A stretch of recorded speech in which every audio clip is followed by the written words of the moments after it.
या घडीची सगळ्यात महत्वाची बातमी समोर येतेय। शरद पवार आणि सुप्रिया सुळे यांनी पंतप्रधान नरेंद्र मोदी यांची भेट घेतली असल्याचा फोटो समोर आलेला आहे। काल सीजेपीच्या आंदोलनात शरद पवार हे दाखल झालेले होते आणि नेमका हाच मुद्दा या ठिकाणी शरद पवार यांनी उपस्थित केलाय का? विद्यार्थ्यांशी संवाद साधण्याचा सल्ला देण्यात आलाय का?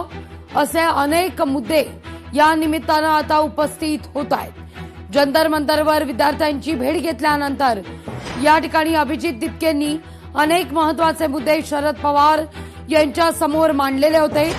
4 खरं तर प्रमुख मागण्या आहेत। एक तर धर्मेंद्र प्रधान यांनी राजीनामा द्यावा।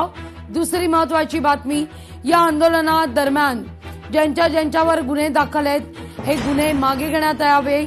तिसरी महत्वाची बातमी, मागणी खरं तर धर्मेंद्र प्रधान यांचा तर राजीनामा महत्वाचा आहेच, पण त्यासोबतच नीट पेपरफुटी प्रकरणी ज्या विद्यार्थ्यांनी टोकाचं पाऊल उचलून आपलं जीवन संपवलंय अशा कुटुंबियांना मोठ्या प्रमाणावर नुकसान भरपाई द्यावी, अशा प्रमुख मागण्या अभिजित दिपकेंनी शरद पवार यांच्यापुढे ठेवलेल्या होत्या। त्यानंतर शरद पवार आणि सुप्रिया सुळे यांनी पंतप्रधानांबरोबर भेट घेऊन चर्चा केल्याचा फोटो समोर येतोय। लोकशाही मराठी ऐका, पहा, जागरूक रहा।